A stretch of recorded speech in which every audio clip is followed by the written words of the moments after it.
이 시간 로마서 7장 1절부터 13절까지 말씀으로 은혜를 나누도록 하겠습니다. 오늘 새벽에 짧게 1절부터 6절까지 했었고 오늘 저녁에 7절부터 13절까지 하려고 했는데 잠깐 1절부터 6절 또 정리하고 이어서 가도록 하겠습니다. 이제 남편이 있는 그 예가 지금 부부에 대한 예가 나와 있습니다. 어제는 육신과 영에게 또 죄에서 또 의의 그런 사람의 예대로 설명을 하면서 6장에서는 종에 대해서 말씀을 했었습니다. 그래서 죄의 종, 의의 종 이렇게 해서 6절에 나왔었고 오늘 이제 7장에서는 남편 있는 여인에 대해서 이야기를 합니다. 이제 뭐 약간 여담이지만 어제 그 TV 프로에 두 부부가 나왔습니다. 물론 다른 프로였는데 한 프로는 한 40대 되는 딸 넷의 아들 하나 있는 가정이었는데 그 부인이 일찍 죽은 거예요. 그러니까 이 남편과 아이들이 그 부인을 그리워하면서 이제 그 프로가 다큐가 나왔고 또 그거 끝나고 나니까 또 다른 어르신이 나왔는데 86세 어르신이 나왔는데 26년 전에 남편이 이제 사고로 운명을 달리한 거예요. 근데 그 26년 동안 그 남편의 무덤 옆에서 무덤을 지키면서 그 나이가 드시도록 그 남편한테 무덤 앞에 가서 주저리 당신이 이랬었지 저랬었지 눈물 훔치면서 그러시더라고요. 이제 오늘 여기 남편에 대한 이야기가 나오면서 잠깐 예를 들었는데 오늘 말씀해 보니까 남편 있는 여인이 그 남편 생전에는 그에게 매인바가 된다는 거예요. 그 남편이 죽으면 남편의 법에서 벗어나느니라. 지금 바울이 이 예를 들은 겁니다. 그러므로 만일 그 남편 생전에 다른 남자에게 가면 그는 음녀라. 그러나 만일 남편이 죽으면 그 법에서 자유롭게 되나.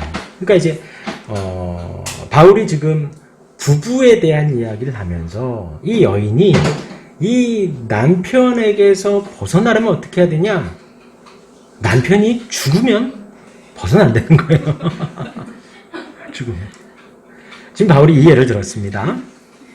그러니까 지금 종에 대한 노예에 대한 말씀을 드렸어요. 수요일에 그죠? 그래서 이 사람의 노예였다가 저 사람의 노예로 되기도 하고 자유인이었다가 내가 너의 종이 되겠다라고 하기도 한다라고 말씀을 드렸어요.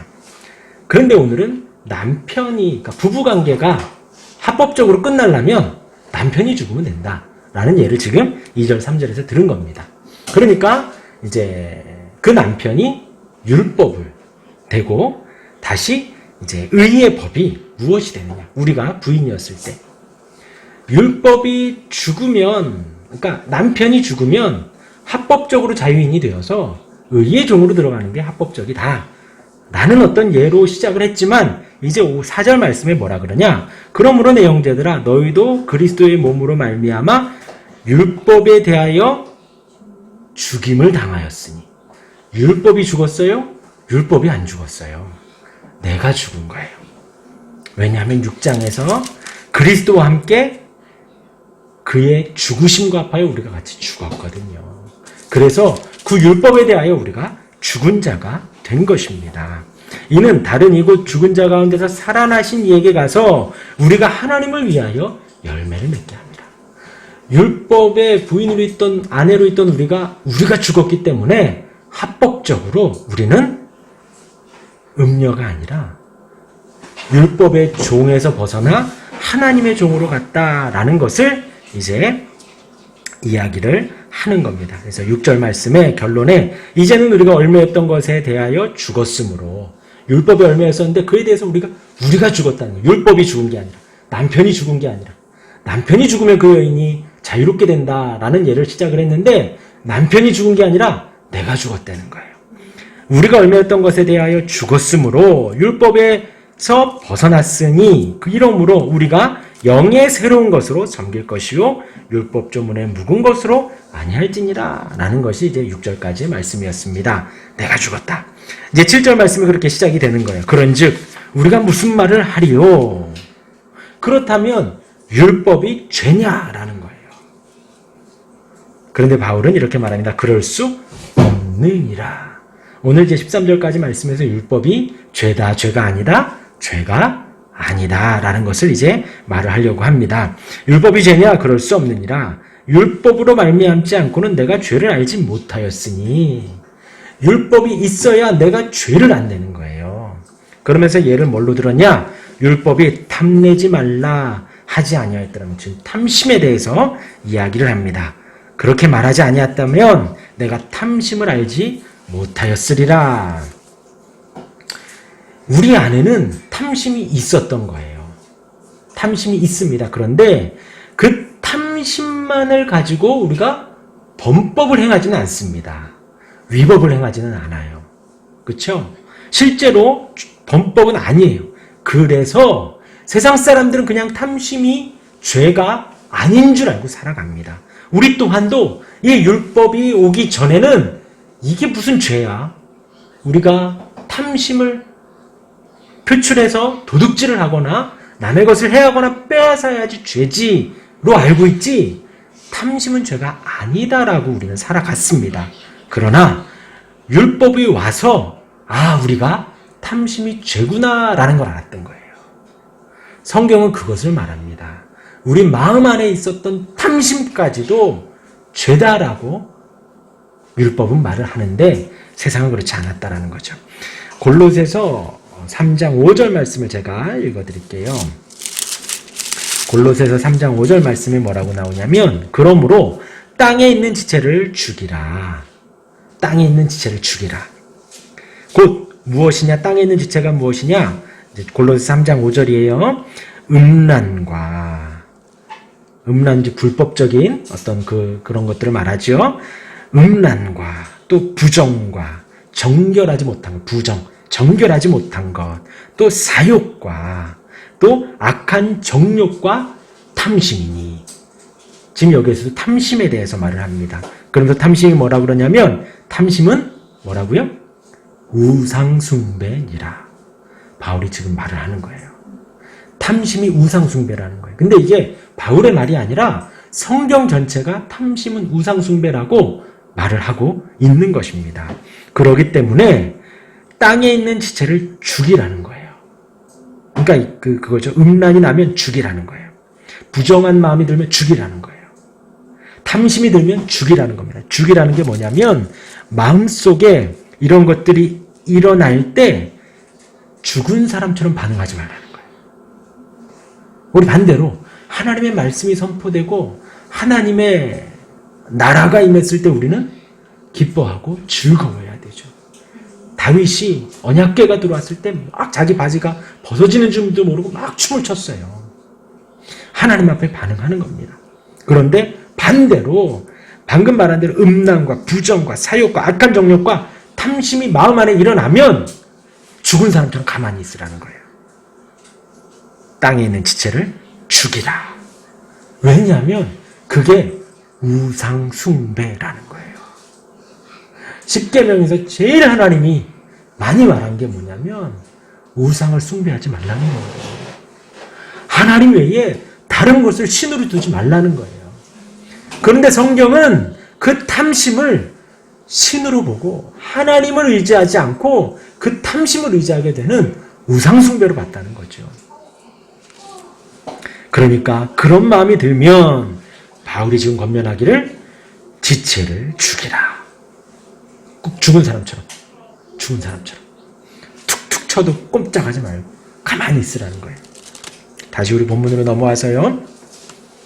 그런 탐심을 알지 못하였을 것이다. 성경 말씀이 탐심이 죄라고 탐심이 우상숭배라고 지적을 했기 때문에 우리가 탐심을 알고 탐심을 조심한다는 거죠. 그런데 그 율법이 우리에게 오지 않으면 세상 사람들은 이 탐심이 죄인지도 모른다는 거예요. 우상숭배인지도 모른다는 거죠. 8절 말씀에 그러나 왜 뭐에서 그러나냐? 율법이 죄가 아니다라는 거죠. 율법이 죄냐? 죄가 아니다. 그러나 죄가 기회를 타서 계명으로 말미암아 내 속에서 온갖 탐심을 이루었나니 이는 율법이 없으면 죄가 죽은 것임이라. 이 죄를 지금 사람처럼 본 거예요. 사람처럼 보면서 죄가 가만히 있다가 기회를 타서 계명으로 말미암아 내 속에서 온갖 탐심을 이룬다는 거예요. 탐심을 갖지 말아라, 탐심하지 말라, 탐내지 말라 라는 그 계명이 잘못된 게 아니라 죄가 그 계명으로 말미암아 우리 안에 탐심을 이룬다는 거죠. 그래서 율법이 없으면 죄가 죽은 것이라. 죄를 인격적으로 능동적으로 활동하는 것처럼 지금 표현을 했습니다. 그래서 우리 안에 탐심이 늘 있습니다. 그것을 죄가 이용해서 그 탐심을 이루어서 죄를 짓게 만든다는 거예요. 그러므로 죄는 늘 활동을 하는데 율법이 없을 때는 모른다는 거예요. 죄가 늘 우리 안에 활동을 했었어요. 근데 율법이 없을 때는 모르다가 율법이 알려지면 그것이 죄인 것을 알게 된다는 겁니다. 이어서 9절 말씀에 전에 율법을 깨닫지 못했을 때는 지금 바울이 자신의 예를 들면서 자기가 율법을 깨닫지 못했을 때 그때를 지금 말을 하고 있습니다. 그때는 내가 살았더니 바울은 평생 율법을 공부했던 사람입니다. 율법을 달달달달 외웠던 사람이에요. 바리새인 중에 바리새인이고 제사장 중에 그 아브라함의 자손 중에 자손이라고 막 자부했던 사람이에요. 하나님의 말씀에 대해서는 어느 누구도 부럽지 않을 만큼 많이 알았던. 그런데 지금 그 율법을 깨닫지 못했을 그때에는 내가 살았다는 거예요. 내가. 그런데 계명이 이름에 죄는 살아나고 나는 죽었도다. 계명이 죄라는 걸 다 가르쳐주니까 내 안에서 죄가 막 살아나는 거예요. 반면 나는 죽게 되는 것이죠. 그 계명이 없을 때에는 그 계명을 이루었다라는 나의 자만감이 나만 커지는 거예요. 그리고 반면 하나님의 의는 하나님의 나라는 드러나지 않죠. 그러나 계명을 깨달으니까 우리 안에 죄는 커지고 나는 죽어집니다. 이것이 계명, 율법, 하나님의 말씀을 대하는 올바른 태도가 되는 거예요. 하나님의 말씀이 나에게 딱 임하면 내가 죄를 짓고 살았구나. 그리고 나는 점점 죽어가는 거예요. 그래서 10절 말씀에 생명에 이르게 할 그 계명이, 그러니까 율법은 죄가 아니라 율법은 생명에 이르게 한다는 거예요. 그 계명이 내게 대하여 도리어 사망에 이르게 하는 것이 되었도다. 생명에 이르게 한다는 거예요. 그러니까 그 하나님께서 이스라엘 백성들을 출애굽시키시고 하나님께서 말씀을 허락하시고 십계명을 허락하시고 말씀을 허락하실 때에는 왜 그 말씀을 주시냐? 그래서 이스라엘 백성들을 출애굽시키셨습니다. 애굽으로부터 구원해 주셨어요. 그리고 가나안 땅으로 인도하시면서 하나님께서 이스라엘 백성들에게 율법을 주십니다. 십계명을 포함하여서 여러 가지 율법을 주시는데 생각을 해보자고요. 그 전능하신 하나님이 사랑이 많으시고 긍휼이 많으시고 모세를 통해서 하나님이 정말 그 어마어마한 그 계획 속에서 긍휼하심 속에서 그것을 이루셔서 출애굽시키신 그 하나님의 백성 얼마나 귀해요. 하나님께서 강한 오른손으로 이끌어주시고 날개 아래 독수리가 날개 아래 그 새끼들을 품는 것처럼 이스라엘 백성들을 품어서 광야를 지나 가나안 땅으로 인도하는데 그들을 죽이기 위해서 그 율법으로 허락하셨겠느냐 이거예요. 그게 아니라는 거예요. 그들로 하여금 생명을 얻고 하나님의 백성으로 온전하게 살아가도록 하기 위해서 율법을 허락했다라는 것이지요. 이스라엘 백성에게 그 계명은 생명과 복의 근원이었습니다. 그것이 원래의 목적이었던 거예요. 의의 길에서 생명의 길로 지도하고 그 생명을 보존하게 하기 위해서 하나님이 말씀을 주셨다라는 것이지요. 이것을 다윗은 알고 있었습니다. 시편 119편 14절 말씀 제가 읽어드릴게요. 시편 119편 14절 말씀에 보면 119편, 119편이 제일 길어요. 시편 중에서.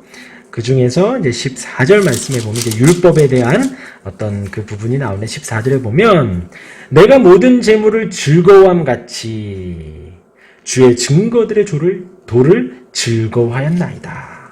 그러니까 우리가 이 땅에서 물질이 들어오면 기뻐하잖아요. 든든하잖아요. 그와 같이 그것보다 더하여서 주의 증거들의 도, 하나님의 말씀을 내가 그거보다 더 즐거워하고 기뻐했다. 다윗은 구약 사람이죠. 그런데도 하나님의 말씀이 생명이고 기쁨이고 즐거움인 것을 알고 지금 찬양하며 고백하고 있는 것입니다. 이것이 원래의 취지인 거예요. 하나님이 말씀을 하시는데 그 말씀이 얼마나 좋아요. 왜요? 말하는 그분이 나를 사랑하시는 분이잖아요. 나를 구원해 주신 분이고 나를 찾아오신 분이고 긍휼히 여겨주시는 분이시거든요. 긍휼히 여긴다라는 건 막 창자가 끊어질 듯이 우리를 불쌍히 여긴다는 것이거든요. 하나님이 그렇게 생각하시는 그분이 우리에게 말씀하신 그 바가 얼마나 기쁘고 즐겁겠어요. 다윗이 그 하나님의 마음을 알았던 거예요. 그러니까 재물이 내게 들어올 때 기쁜 것처럼 하나님의 말씀을 볼 때 너무나도 기쁘고 즐겁다라고 다윗이 고백을 했습니다. 그런데 그런 원래의 취지와 목적이 타락한 거예요. 그러한 진정한 정신이 망각되고 형식적인 유대인의 율법이 되었다는 거죠. 그래서 그래서 그 생명에 이르게 할 그 계명이 도리어 사망에 이르게 되었다라고 지금 바울이 고백을 하는 것입니다. 이어서 이제 11절 말씀에 사망에 이르게 하는 것이 되었도다. 11절에 죄가 기회를 타서 또 한 번 더 죄를 말합니다. 죄가 기회를 타서 계명으로 말미암아 나를 속이고 그것으로 나를 죽였느니라. 여기에서 속였다라는 거예요. 무엇을요? 죄라는 것이 기회를 엿보다가 율법으로 말미암아 나를 속였다는 거예요. 원래는 율법이 뭐였는데요? 나를 살리고 나에게 복 주고 생명 주고 기쁨 주는 것이었는데 죄가 속였다는 거예요. 죄가 타락시켰다는 것이죠. 이 속였다라는 것은 죄가 율법의 기회를 포착해서 그리스도를 만나기 이전에 바울을 속여서 하나님의 구속사에 대항하여 바울이 그리스도인들을 핍박하게 했죠. 속였다라는 거예요. 그래서 완전히 바울도 마찬가지고 사람들을 모든 하나님의 백성들을 길을 잃게 만드는 거예요. 하나님의 생명의 길로 가야 되는데 하나님의 기쁨과 즐거움과 복의 근원에 그 하나님께로 가야 되는데 죄가 속여가지고 길을 방황하게 만드는 거예요. 그래서 바울이 그리스도인들을 핍박하러 그 선봉에 서고 내가 그리스도인들을 죽여야겠다. 가장 많이 죽이는 사람이 되야겠다. 결심을 하고 떠나게 되는 것이죠. 그리고 이어서 12절 말씀에 이로보건대 그런데 율법은 거룩하고 계명도 거룩하고 의로우며 선하도다. 원래의 그 율법은 거룩하고 의롭고 선하다라고 선포를 합니다. 그러면서 13절 말씀에 그런즉 선한 것이 내게 사망이 되었느냐? 그럴 수 없느니라. 오직 죄가 죄로 드러나기 위하여 선한 그것으로 말미암아 나를 죽게 만들었으니 이는 계명으로 말미암아 죄로 심히 죄되게 하려 함이라. 죄로 심히 죄되게 하기 위해서 율법이 있는 거예요. 그렇다면 이 율법의 기능이 죄는 살아나고 나는 죽고 죄가 심히 죄되게 합니다. 그 다음에 어떻게 될까요? 우리를 무력하게 만드는 거예요. 우리를 죽게 만드는 거예요. 그 다음에는요. 그 다음에는 우리가 그리스도를 찾게 되어 있는 거예요. 율법으로 말미암아 죄가 점점 드러납니다. 그런데 그 죄가 끝이 없어요. 그 죄가 어떻게 할 수가 없습니다. 그 죄 앞에 내가 죽을 수밖에 없는 거예요. 내가 무력해지는 거예요. 두 손 두 발 다 들게 되는 거예요. 나는 내 힘으로는 아무것도 할 수 없구나. 하나님의 말씀이 내게 임할 때 내가 할 수 있는 것이 아무것도 할 수 없구나. 그 다음에는 하나님께 무릎을 꿇고 하나님께 머리를 숙이고 하나님 앞에 부르짖으며 주여 내가 아무것도 할 수 없습니다. 주님 도와주십시오. 주님이 나를 도와주시고 이끌어 주셔야 합니다. 나는 그 길로 갈 수밖에 없는 것입니다. 이것이 율법의 올바른 기능이에요. 이 은혜 속에 사는 저와 여러분들 되길 바랍니다. 하나님의 말씀은 선합니다. 그래서 선하되는 거예요. 하나님의 말씀은 거룩합니다. 의롭습니다. 그래서 거룩하고 의롭다라는 거예요. 우리를 거룩하신 하나님께로 결국에 인도하고, 의로우신 하나님께로 결국에 인도하고, 선하신 하나님께로 결국엔 율법이 인도하기 때문에 그러하다라는 것입니다. 그렇게 사는 저와 여러분들 되길 바랍니다.